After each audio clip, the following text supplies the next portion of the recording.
नमस्कार। Crime petrol की इस 15 एपिसोड की स्पेशल सीरीज में आज मैं आपको एक ऐसा केस दिखाने जा रहा हूं जहां एक पुलिस वाला होने के बाद भी सही गलत और न्याय अन्याय की पहेली ने मुझे परेशान कर दिया था।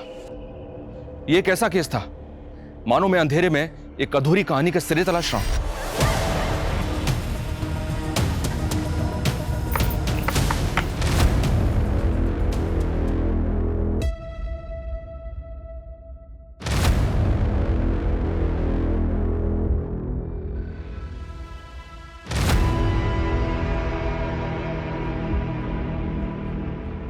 कैसी लग रही हूँ? एकदम हॉट ना? तो फिर आ गई? अरे आई कहाँ? तू अंदर आने देगा तो आऊंगी ना। अरे अरे बोल ना, कैसी लग रही हूँ? मस्त लग रही हूँ ना? अरे तू आदमी है कि क्या है रे, कि मेरे में ही कुछ कमी है? सुंदर नहीं लगती क्या मैं तुझे?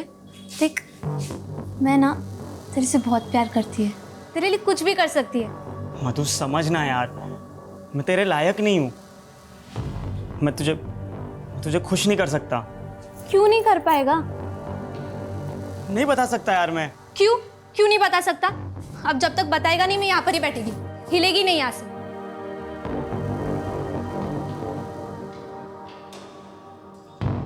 ठीक है, बताता हूँ मैं।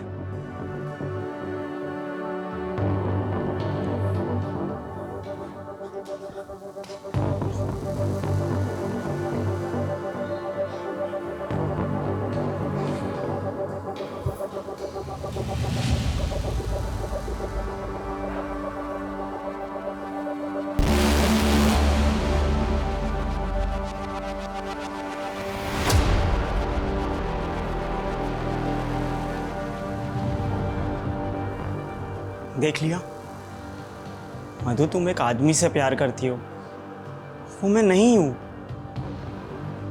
मैं क्या हूं मुझे भी नहीं पता।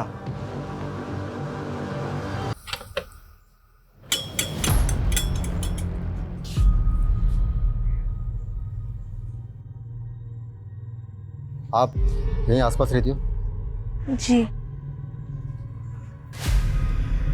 ये श्रवण किशोर है, पहचानती हो? जी साहब। ये श्रवण किशोर अभी कहाँ मिलेगा? पता नहीं साहब, 3-4 दिन पहले तो देखा था, उसके बाद में पता नहीं कहाँ गायब हो गया।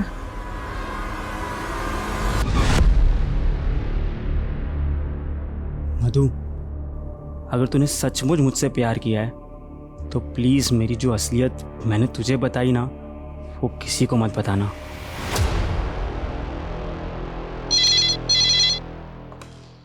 Hello, what?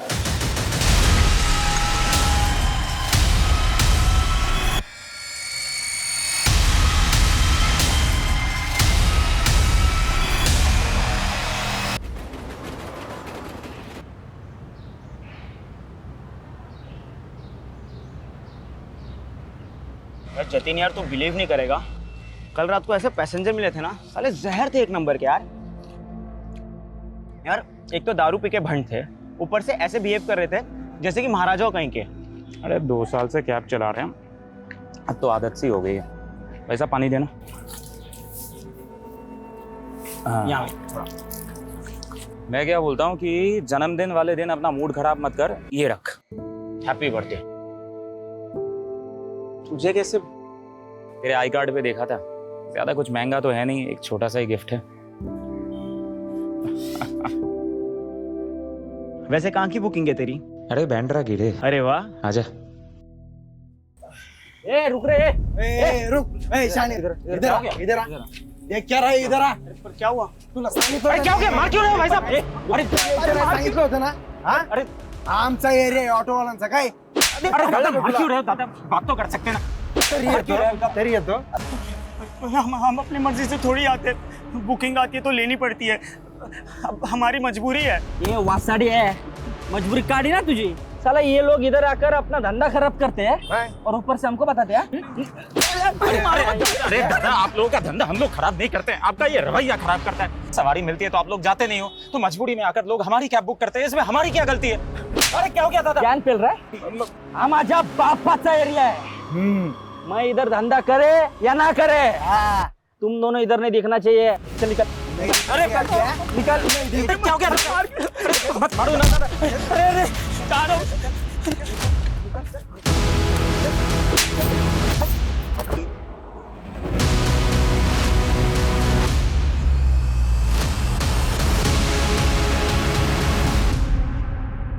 Congratulation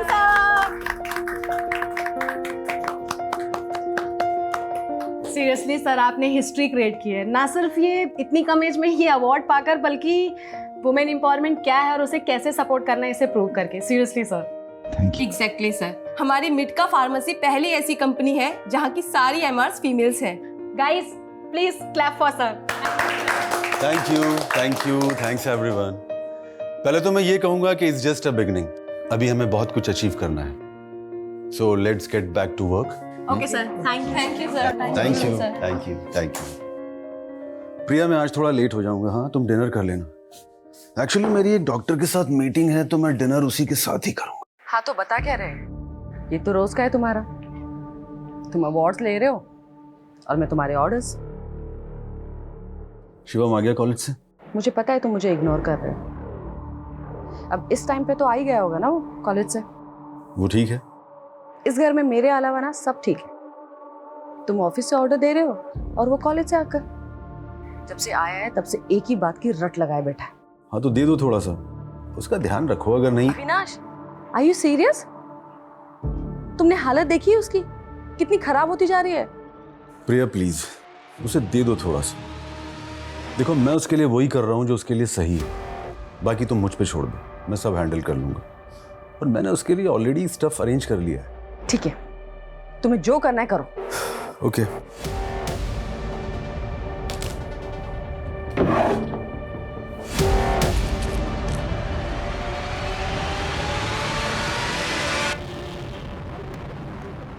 thank you sir.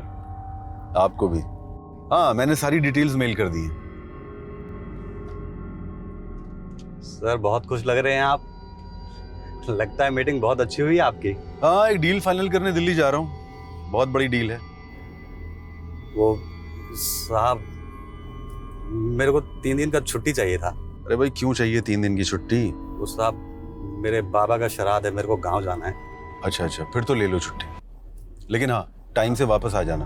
हाँ साहब, टाइम से आ जाऊंगा।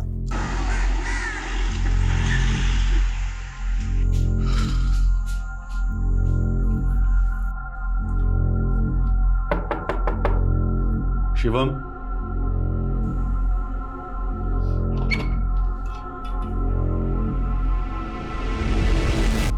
आर यू ओके बेटा?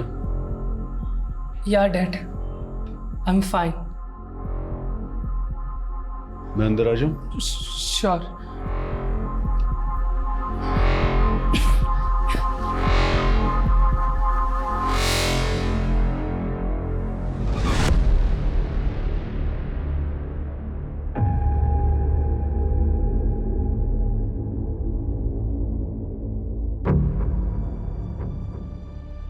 शिवम, मैं कुछ दिनों के लिए शहर से बाहर जा रहा हूं। तुम्हें किसी भी चीज की जरूरत हो तो मुझे कॉल कर लेना। ओके? डैड, आप हमेशा मेरी सपोर्ट करते हो, मॉम बिल्कुल नहीं करती। कुछ भी बोलो नो। आप जाने से पहले उनको बोलकर जाइएगी। ठीक है बेटा, मैं बोल दूंगा, लेकिन तुम्हें भी ध्यान रखना होगा। तुम उसे इतना भी परेशान मत करना कि वो तुम्हें फिर से मना कर दे। लेकिन उसकी नो में तुम्हारी फिक्र होती है बेटा। तुम भी अपने अर्जिस को नो कहना कंट्रोल करना सीखो, ठीक है? खुद हीरो बनकर मुझे विलन बना रहे हो शिवम की नजरों में। हाँ, तुम्हारे तरीके सही और मेरे तरीके गलत, जबकि तुम खुद उसे ड्रग्स लाकर दे रहे हो। प्रिया, मैंने डॉक्टर से बात की थी। एक झटके में उसकी आदत तो ये छूट नहीं सकती ना। हमें उसे टाइम टू टाइम डोज देने पड़ेंगे और ये भी देखना होगा कि कहीं वो वायलेंट ना हो जाए। अच्छा, तो उसे मेरे भरोसे क्यों छोड़कर जा रहे हो तुम? प्रिया, क्योंकि मुझे पता है कि तुम उससे बहुत प्यार करती हो और इस दुनिया में उसका तुमसे अच्छा केयर कोई नहीं कर सकता। और तुम्हें पता है ना, मैं बिजनेस मीटिंग के लिए बाहर जा रहा हूँ। हाँ, ये सही है। तुम बिजनेस मीटिंग के लिए दुनिया घूमो और मैं यहाँ खाना बनाते बनाते मर जाऊं। मिटका फार्मा जो मेरा ब्रेन चाइल्ड था, आज उससे मेरा कोई लेना देना ही नहीं है। अरे लेना देना क्यों नहीं है? तुमने कभी सोचा है तुम्हारे सपोर्ट के बिना ये सब पॉसिबल हो सकता था? देखो प्रिया, मेटका और शिवम दोनों हमारी रिस्पॉन्सिबिलिटी है।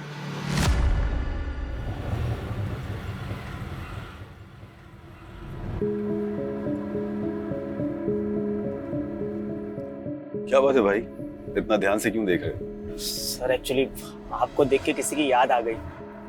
वो एक बिजनेसमैन है, मैंने हाल ही में उनका वीडियो देखा था।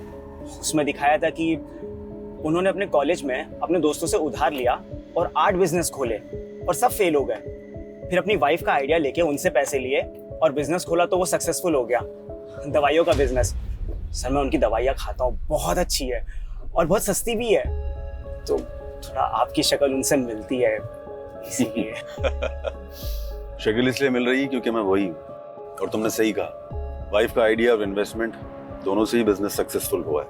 Wow, I am your big fan sir. I am also impressed bro, because first time I am meeting a English speaking कैबी। Thank you sir. और सर आज दिन भी कितना अच्छा है, मैं आपसे मिला। और सर मेरी वाइफ को ना 2 बेटी के बाद अभी बेटा हुआ है। और यहाँ भूल ही क्या था सर, ये लीजिए ना प्रसाद। सर एक्चुअली मैंने मन्नत मांगी थी, बेटा होगा तो फिर मैं प्रसाद चढ़ाऊंगा। कांग्रेचुलेशंस।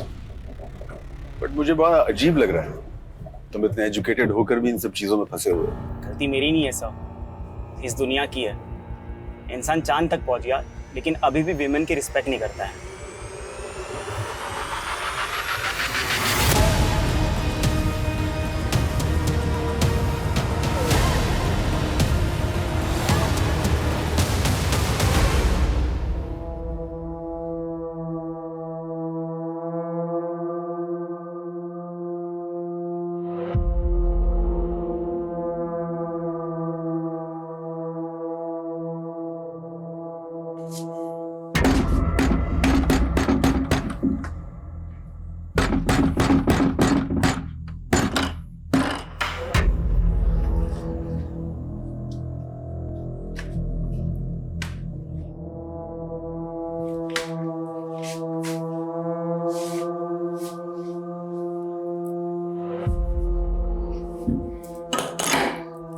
हम खाना गर्म कर देते हैं।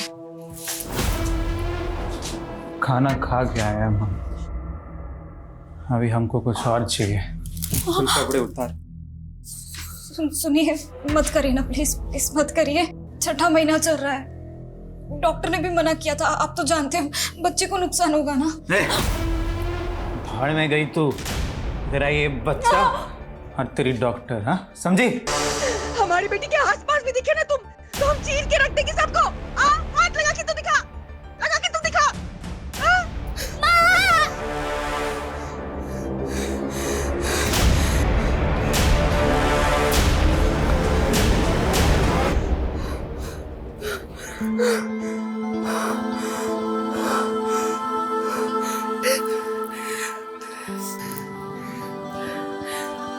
हिम्मत नहीं है ना तो हिम्मत पैदा करनी पड़ती है।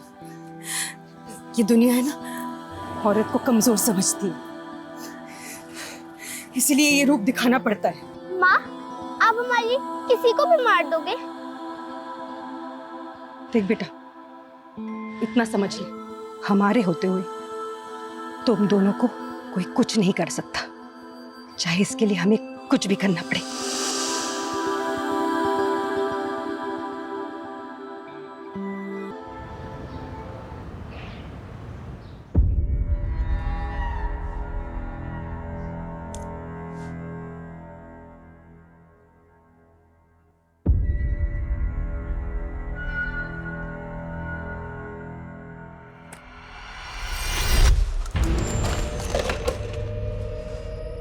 क्या खुद को इतना शीशे में देखता है? मैं तेरे को ऐसे आग भर के देखती हूँ, कम है क्या? चल आजा, खाना खाते हैं, वो भी एक ही प्लेट में। आ ना, प्यार बढ़ेगा। तेरा घाव अभी तक भरा नहीं, दवाई नहीं लगाता ना तू? रुक, मैं लाती है। कोई जरूरत नहीं है, तूने खाना रख दिया ना, अब जा। मैं तेरे से इतना प्यार करती हूँ, तेरे से शादी करना चाहती हूँ, और तू ऐसे कुत्ते जैसे हकालता है मेरे को। देख, ज्यादा भाव मत खा, मान जा। मेरी जैसी दूसरी मिलेगी नहीं तुझे, मैं ही हूँ। जो खाना खाने के बजाय तेरी गाली खाती हूँ और मुस्कुराती भी हूँ।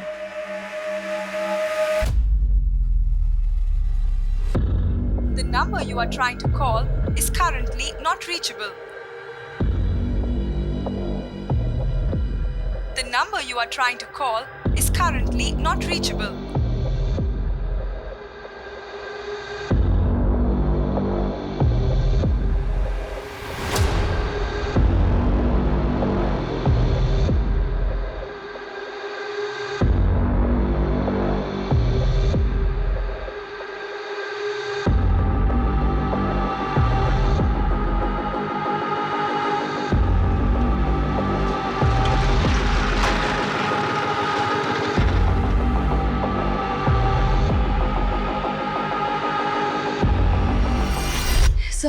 सर मेरे हस्बैंड अविनाश त्रिपाठी सर, वो 2 दिन से मिसिंग है। उनका फोन भी स्विच ऑफ आ रहा है।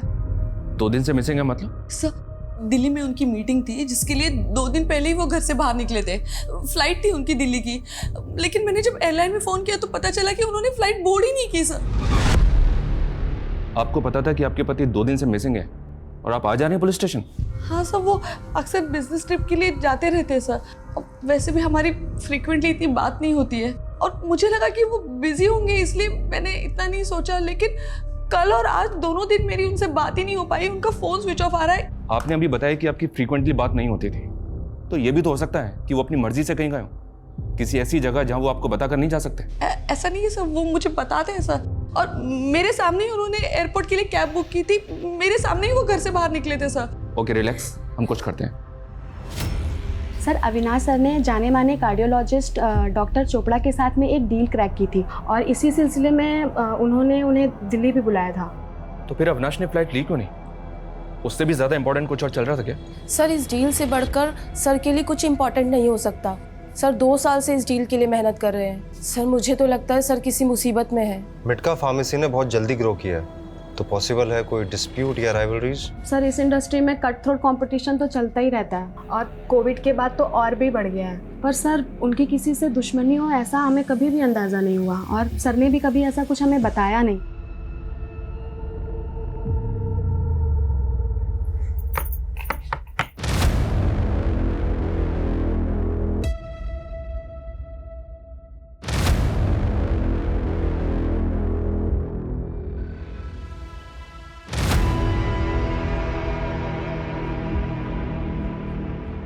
कैसी लग रही हूँ? एकदम हॉट ना? तो फिर आ गई? अरे आई कहाँ? तू अंदर आने देगा तो आऊंगी ना। अरे अरे बोल ना, कैसी लग रही हूँ? मस्त लग रही हूँ ना? अरे तू आदमी है कि क्या है रे, कि मेरे में ही कुछ कमी है? सुंदर नहीं लगती क्या मैं तुझे? देख मैं ना तेरे से बहुत प्यार करती है, तेरे लिए कुछ भी कर सकती है। मधु समझना यार, मैं तेरे लायक नहीं हूँ। मैं तुझे खुश नहीं कर सकता। क्यों नहीं कर पाएगा? नहीं बता सकता यार मैं। क्यों नहीं बता सकता? अब जब तक बताएगा नहीं मैं यहाँ पर ही बैठेगी, हिलेगी नहीं यहाँ से।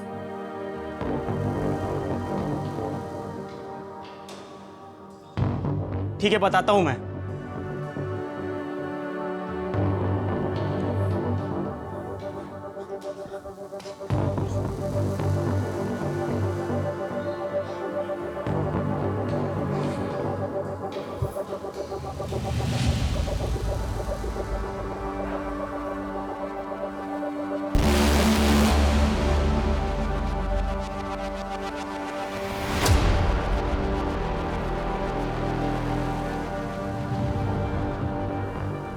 देख लिया मधु, तुम एक आदमी से प्यार करती हो, वो मैं नहीं हूं।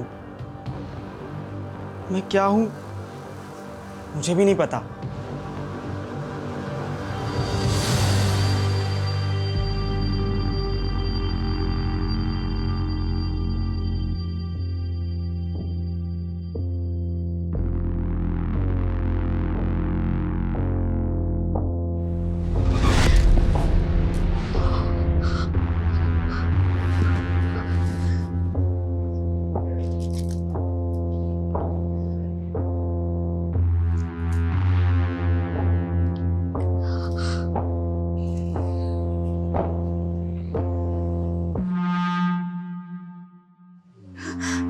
पापा, पापा हम बोल रहे हैं। पापा हम आपके हाथ जोड़ते, आपके पैर पड़ते, प्लीज प्लीज हमें यहाँ से लेकर जाइए। पापा ये आदमी हमें मार डालेगा। बार बार काहे फोन करती हो तुम? देखो अब जो है तुम्हारा वही सब कुछ है, अब यहाँ कुछ नहीं रखा तुम्हारे लिए। पापा अगर माँ होती ना आज, तो हमारे साथ ऐसा नहीं होता ना, वो कभी होने देती। वो होती तो ना, अब नहीं है ना।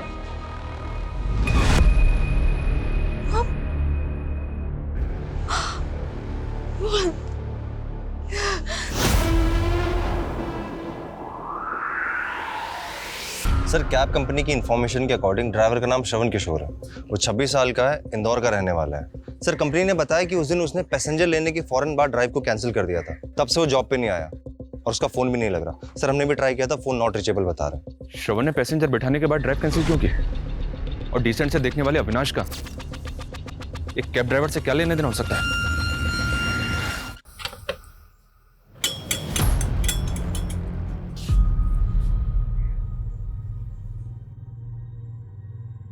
आप यहीं आसपास रहती हो? जी। ये श्रवण किशोर है, पहचानती हो? जी साहब। ये श्रवण किशोर अभी कहाँ मिलेगा? पता नहीं साहब, 3-4 दिन पहले तो देखा था, उसके बाद में पता नहीं कहाँ गायब हो गया।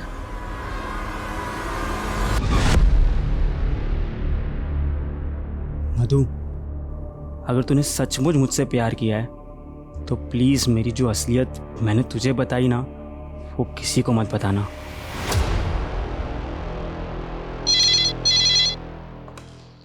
हेलो। व्हाट?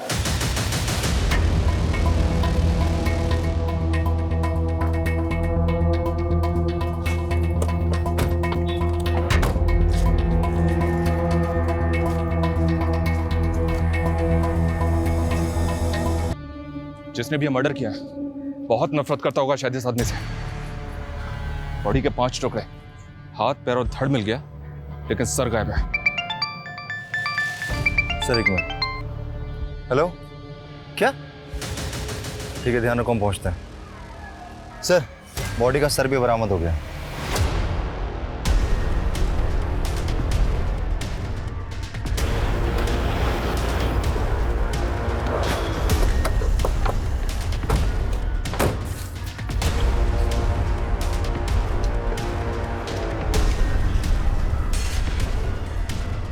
खुले से।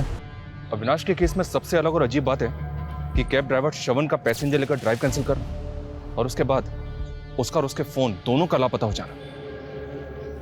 कैब में बैठने के कुछ देर के बाद उसका फोन हुआ था, तो पॉसिबल है कि इसके पीछे श्रवण हो। तो सर एक रैंडम कैब ड्राइवर और इतने बड़े एंटरप्रेन्योर का क्या रिलेशन? ये तो पता करना है। इसको पोस्टमार्टम के लिए भिजवाओ, फैमिली को इन्फॉर्म करो और इंदौर चलने की तैयारी करो। सर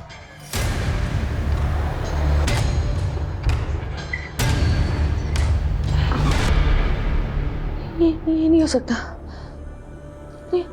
अविनाश मुझे छोड़कर नहीं जा सकता। अविनाश मुझे छोड़ के कभी नहीं जा सकता। प्लीज पानी दो।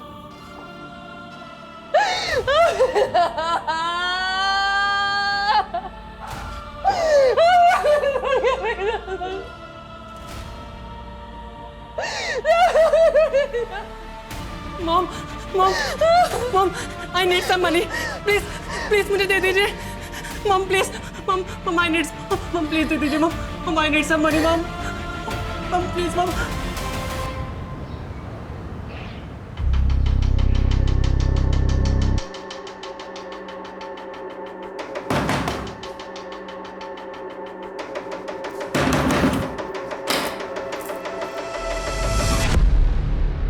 श्रवण किशोर यहीं रहता है?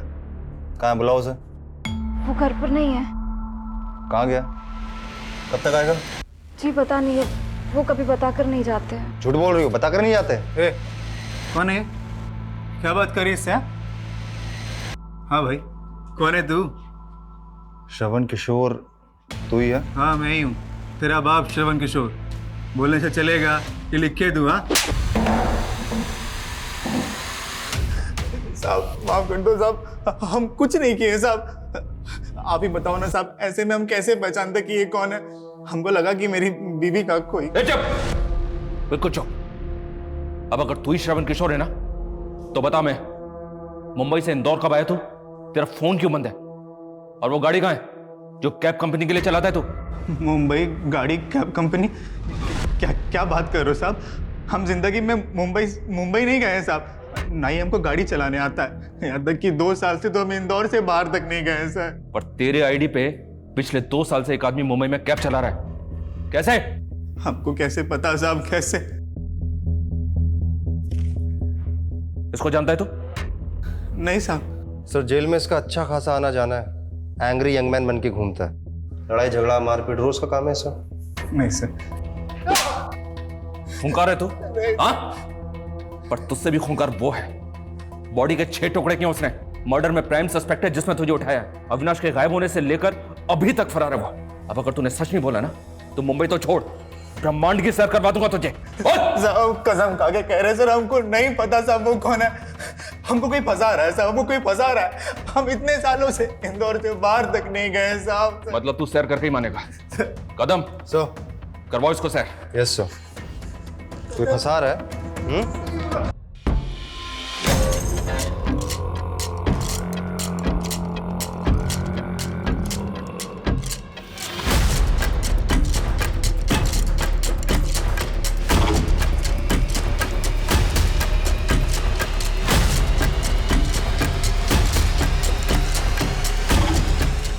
सर हमने श्रवण के ट्रैवल रिकॉर्ड्स चेक किए, वो सच बोल रहा था। वो मुंबई कभी गया ही नहीं, उसका कोई कनेक्शन भी नहीं है वहाँ पे। सर फेक श्रवण जो कैब ड्राइवर था उसने असली श्रवण के एड्रेस पे पहले नकली आधार कार्ड बनवाया और फिर उस आधार कार्ड के बेसिस पे और डॉक्यूमेंट्स बनाया।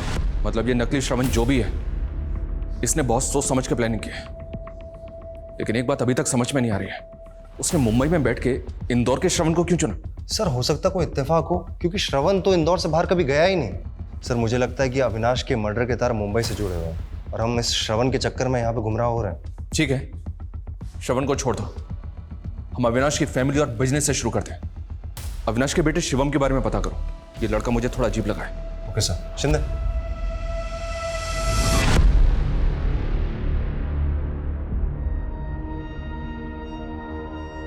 अविनाश, मैंने वो सारे पॉइंट्स अंडरलाइन कर दिए हैं जो तुम्हें क्लाइंट के सामने हाईलाइट करने हैं, जो हमारे प्रोजेक्ट का यूएसपी है। ठीक है? Okay boss.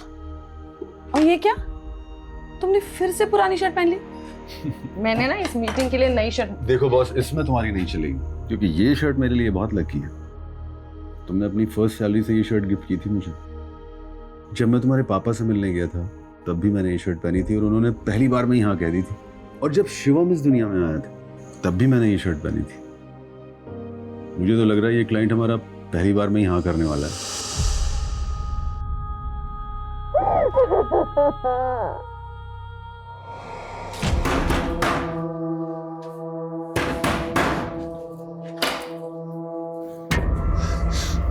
आ गए आप? क्यों लेकर गए थे आपको? कौन थी बोलो? हाँ? सर शिवम के बारे में पता चला है कि वो ड्रग एडिक्ट है। सर 3 महीने पहले शिवम और उसका दोस्त एक पार्टी में ड्रग्स बेचने के इल्जाम में गिरफ्तार हुए थे, पर सारी कार्रवाई शिवम के दोस्त के खिलाफ हुई। शिवम साफ बचकर निकल गया। और सर ये भी पता चला है कि जो ऑफिसर उस केस की जांच कर रहा था उसने कोर्ट में चार्जशीट फाइल करने के तुरंत बाद रिजाइन कर दिया था। तो मतलब तुम कहना चाहते हो कि अविनाश ने अपने पैसे पहुंच के दम पर अपने बेटे शिवम को उस केस से बचा लिया? Yes sir. और चूंकि शिवम बच गया इसीलिए पूरा केस उसके दोस्त के अगेंस्ट हो गया। वो लड़का है कहाँ आजकल? जेल में सर, सजा काट रहा है। और उसका बाप आज भी अपने बेटे के साथ हुई नाइंसाफी की वजह से बहुत दुखी है। कहीं इस नाइंसाफी से नाराज होकर तो उसके बाप ने अविनाश से बदला नहीं लिया? पता करो वो ऑफिसर आजकल कहाँ है और क्या कर रहा है जिसने वो चार्जशीट फाइल की थी, और उस लड़के के बाप को भी बुलाओ। सर। काश ले पाता। सुना 6 टुकड़े किए उसके? बहुत अच्छा लगा सुनकर, और अच्छा लगता अगर ये सब मैंने किया होता। इकलौते बेटे का बाप वो भी था और मैं भी। फर्क सिर्फ इतना था कि वो एक अमीर बाप था, क्योंकि उस ऑफिसर के सामने अपने बेटे के लिए गिड़गिड़ाए तो हम दोनों ही थे। ऑफ रिकॉर्ड मिलने के लिए थैंक यू सर। मुझे पता है शिवम ने गलती की है, इनफैक्ट बहुत बड़ी गलती की। सर हमारे बच्चों को माफ कर दीजिए, अब वो कोई गलती नहीं करेंगे। आप जो कहेंगे, जितना कहेंगे मैं दूंगा, लेकिन प्लीज उन्हें कोई हार्श पनिशमेंट मत देना। उसके बाप ने ऑफिसर के मुंह में पैसे भर दिए और फिर दोनों बाप बेटे ने मेरे बेटे को फंसाकर जेल भेज दिया। बर्बाद हो गया मैं, मेरा घर बार सब बिक गया। काश मैंने मारा होता उसे, थोड़ा सुकून तो मिलता।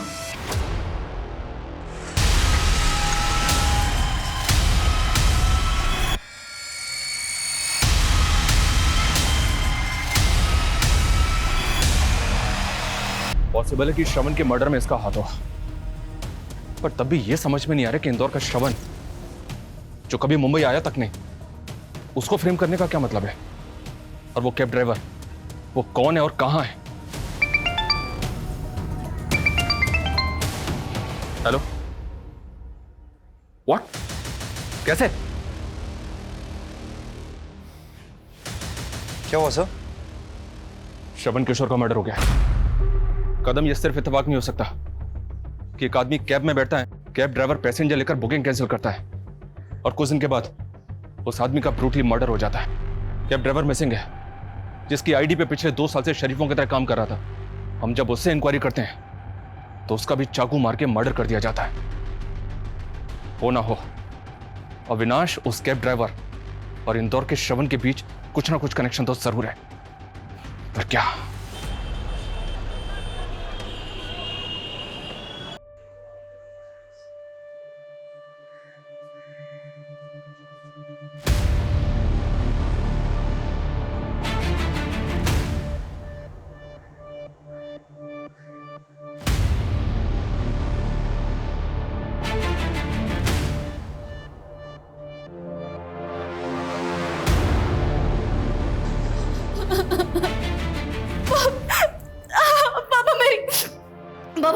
पापा मेरी बात,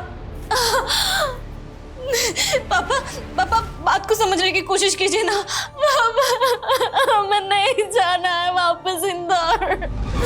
हम ना पापा वहाँ अकेले नहीं रह सकते। पापा, हमारी हालत तो देखिए। तुम कोई पहली औरत नहीं हो जो विधवा हो गई हो और पेट से हो। हम बता दे रहे हैं, हमको अपनी छाती पर कोई बोझ नहीं चाहिए। पापा, हम इस हालत में। तुम जाओ अंदर, हम बाद में बात करेंगे।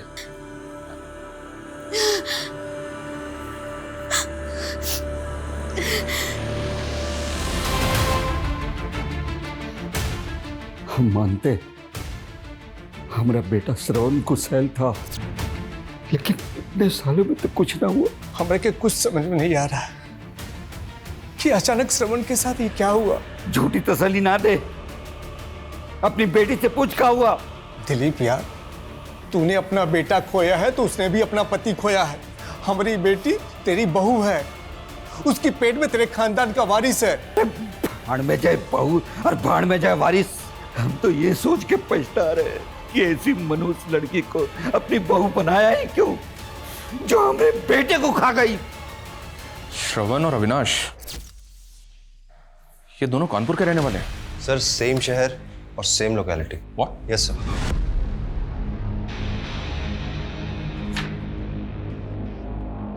कहीं ऐसा तो नहीं कि श्रवण और अविनाश डबल मर्डर केस के तहत कानपुर से जुड़े हैं और हमारे सवालों के जवाब इसी लोकेलिटी में छिपे? कदम, कानपुर चलने की तैयारी करो। सर।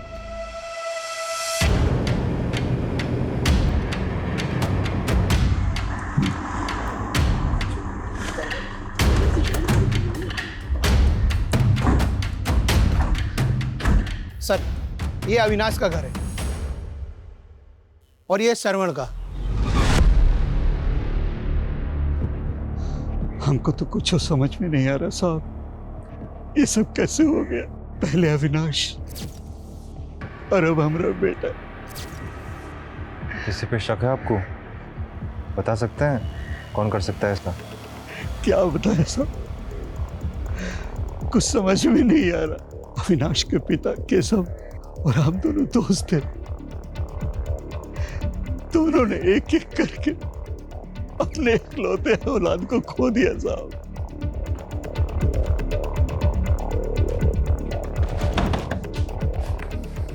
ये आपके पड़ोस में? मीरा, आप यहाँ? सर, ये हमारा मायका है। उनके जाने के बाद हमारा इंदौर में रहना मुश्किल था। तुम यहाँ कानपुर चले आए पापा के घर। सर ये मीरा है, श्रवण की वाइफ। तो मतलब श्रवण, अविनाश और आप तीनों पड़ोसी हैं? पहले मुंबई, फिर इंदौर और अब कानपुर, फिर भी अभी तक हमारे हाथ खाली हैं। इस ट्रायंगल ने सर घुमा दिया मेरा। कुछ तो मेजर है जो हम मिस कर रहे हैं। ये क्रिमिनल हमारी आंखों के सामने गेम खेल रहा है और हम उसे पकड़ नहीं पा रहे। ऐसा मेरे करियर में आज तक नहीं हुआ। सर एक्चुअली कोई क्लू नहीं मिल पा रहा है, सब क्लियर है। अविनाश और श्रवण दोनों इकलौते बेटे थे, दोनों की फैमिली दुखी है और उन्हें किसी पे शक हो सर, ऐसा भी कोई हिंट नहीं मिल रहा है। मीरा की फैमिली, उसमें कौन कौन है उसका बैकग्राउंड चेक किया? यस सर, मीरा के फादर का नाम भानु है, उनके 3 बच्चे हैं सर, 2 बेटियां और 1 बेटा। सर मीरा पहले इंदौर में रहती थी श्रवण की डेथ से पहले। सर एक बेटा है 15 साल का जो माँ बाप के साथ कानपुर में रहता है। और सर सबसे बड़ी बेटी स्वाति, उसके बारे में कुछ पता नहीं चल पाया। लोगों का कहना है कि वो बहुत पहले घर छोड़कर भाग गई थी। कदम, जब इससे कुछ मिलने वाला नहीं है तो इतनी लंबी कहानी क्यों सुना रहे मुझे? इससे अच्छा होता कि तुम उस फेक श्रवण कैब ड्राइवर के बारे में पता करो। हो सकता है कि वो किसी तरह ट्रायंगल से जुड़ा हो। सर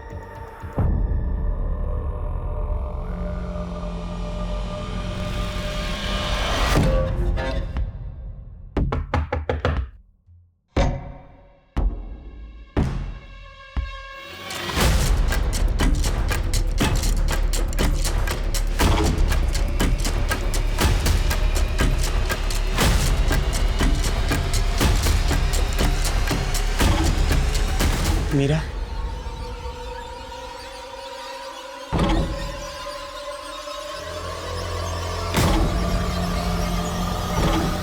दी, स्वाति दी,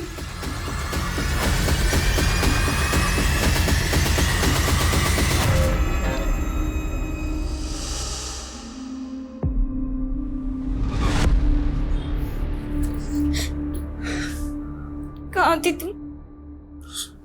रो मत। तुम्हें पता है मुझे तुम्हारी बहुत जरूरत थी। मैं हूं ना यहाँ पर अभी तेरे लिए। सब खत्म हो गया। नहीं, सब खत्म हो गया। आ गई तुम दोनों फिर से हमारी छाती पर मूंग दलने के लिए?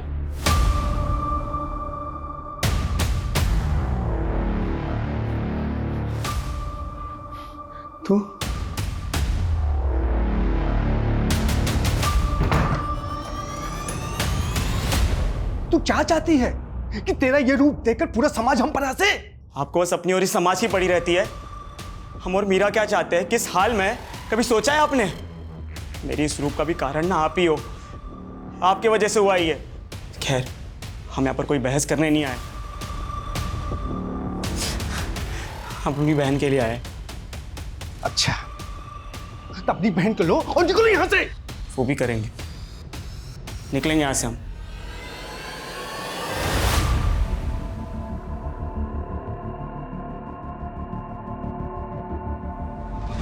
समझ नहीं आ रहा है हम क्या मिस कर रहे हैं, कहां चूक हो रही है हमसे। इन तीनों फैमिलीज में आपस में कभी कोई कॉन्फ्लिक्ट रहा है, कोई दुश्मनी या कोई झगड़ा जिसके बारे में अभी तक हमें पता ना हो? सर अविनाश और श्रवण की फैमिली की ऐसी कोई हिस्ट्री नहीं है और क्रिमिनल हिस्ट्री एक्चुअली भानु की भी नहीं है। क्रिमिनल हिस्ट्री भानु की भी नहीं है मतलब 15 साल पहले भानु की पहली बीवी ने पंखे से लटक कर सुसाइड कर ली थी, लेकिन उसकी बेटी का कहना था कि उसकी माँ का मर्डर हुआ है। बेटी मतलब मीरा? मीरा का कहना था कि सुसाइड है। नहीं सर, मीरा नहीं, उससे बड़ी वाली स्वाति। इन्वेस्टिगेट कर रहे थे, लेकिन जब 10 दिनों के बाद उसकी माँ का सुसाइड लेटर सामने आया तो हमें केस बंद करना पड़ा। मैं अपनी जान अपनी मर्जी से ले रही हूँ।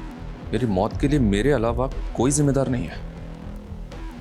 इतना फॉर्मल सुसाइड नोट मैंने अपनी जिंदगी में पहली बार देखा है।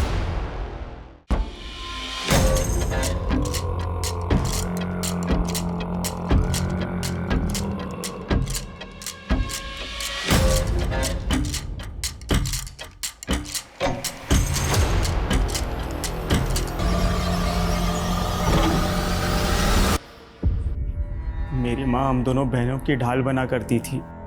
मैं अपनी माँ की ढाल बनकर उनको नहीं बचा पाई, पर आज उनका बदला पूरा कर दिया।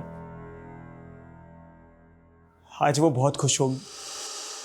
भानु, तू झेलता कैसे है इस औरत को? तू तो बेटी पैदा करके चौधराइन जैसे ऐसे घूमती है जैसे बेटा जन्म दिया। और हेकड़ी तो देखो, तीसरा बच्चा पैदा करने के लिए भी मना करती है।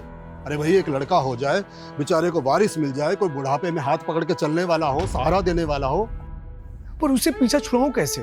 वो मेरा पीछा नहीं छोड़ने वाली। अगर छुप छुपा के शादी कर भी ली, उसे पता चल जाएगा, मुझे और उसको, हम दोनों को मार डालेगी। अरे तो रास्ते से हटा देना। हमारे पास ऐसे ऐसे तरीके हैं कि सांप भी मर जाएगा और लाठी भी नहीं टूटेगी। बिल्कुल ठीक कह रहा है दिलीप, निपटाओ से। और बिल्कुल ऐसा लगना चाहिए कि खुदकुशी की है। पर हमारे अकेले बस की नहीं है। अरे तू चिंता क्यों करता है, हम हैं तेरे साथ में। मैंने पुलिस को बताया था कि मेरी माँ ने सुसाइड नहीं किया है, उनका मर्डर हुआ है। पर वहाँ पर किसी ने मेरा यकीन ही नहीं किया। शायद मैं छोटी थी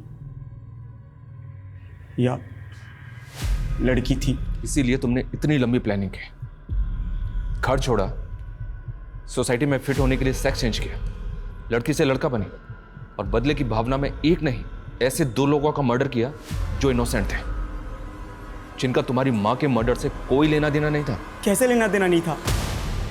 उन दोनों के बाप ने बेटे के बाप होने का गुरूर था उनमें, और उनकी वजह से उन्होंने मेरे बाप को बेटे के लिए उकसाया। इसलिए मैंने सोचा कि उनके एकलौते बेटे, उनके वारिस को मैं खत्म कर दूंगी। ये तुम्हारा सोचना है, पर सच यही है, अविनाश और श्रवण की कोई गलती नहीं थी। गलती थी उनकी कि वही उनका गुरूर थे। अगर उन बुड्ढों को मारती तो वो मुक्त हो जाते। इसलिए ऐसे जगह चोट मारी जहां सबसे ज्यादा लगेगी। अब दोनों बुड्ढों के लिए जिंदगी मौत से बदतर है। और सर, ये आसान नहीं था। मैं लगातार 2 साल से कैब ड्राइवर बन के वहाँ पर घूमती रही अविनाश के एरिया में कि कभी तो बुकिंग आएगी, और फिर आई। उसके बाद दिलीप चाचा के बेटे श्रवण को इंदौर में टारगेट किया मैंने, और फिर आखिर में अपने बाप को मार के अपनी माँ का बदला पूरा किया। मेरी माँ को इंसाफ देर से मिला, मिला जरूर। ये वो देश है जो चांद पर पहुंच चुका है, पर फिर भी यहां एक लड़का और लड़की के बीच का भेद मानो मिटने के लिए तैयार ही नहीं है। अविनाश इसी समाज की देन है जो औरत को प्यार और सम्मान दोनों देता था। दूसरा श्रवण, जिसकी मर्दानगी औरत को नीचा दिखाने में, उसको बेइज्जत करने में और उसके साथ जानवरों की तरह बर्ताव करने में थी। और तीसरी स्वाति, जिसे समाज ने एक औरत और आदमी की पहचान के बीच घुटने को मजबूर कर दिया था। स्वाति, श्रवण और अविनाश के पिता ने उसकी मां के साथ जो किया वो निश्चित ही एक जुर्म था, लेकिन स्वाति ने कानून का सहारा लेने के बजाय बदला लेना सही समझा। मीरा को सब पता था, फिर भी उसने मासूम लोगों की जान लेने से स्वाति को रोका नहीं, और वो भी इस जुर्म में हिस्सेदार बन गए। स्वाति को एक गुनहगार बनाने में न्याय व्यवस्था भी जिम्मेदार थी, जिसने उसकी मां की हत्या को स्वाति के बताने के बाद भी आत्महत्या मान के केस क्लोज कर दिया। क्राइम पेट्रोल की इस स्पेशल सीरीज में हम आपके सामने ऐसे ही और केसेस लेकर आते रहेंगे, जिनमें ना सिर्फ कड़वी सच्चाई होगी, बल्कि वो समाज के लिए एक आईना भी होंगे। जय हिंद।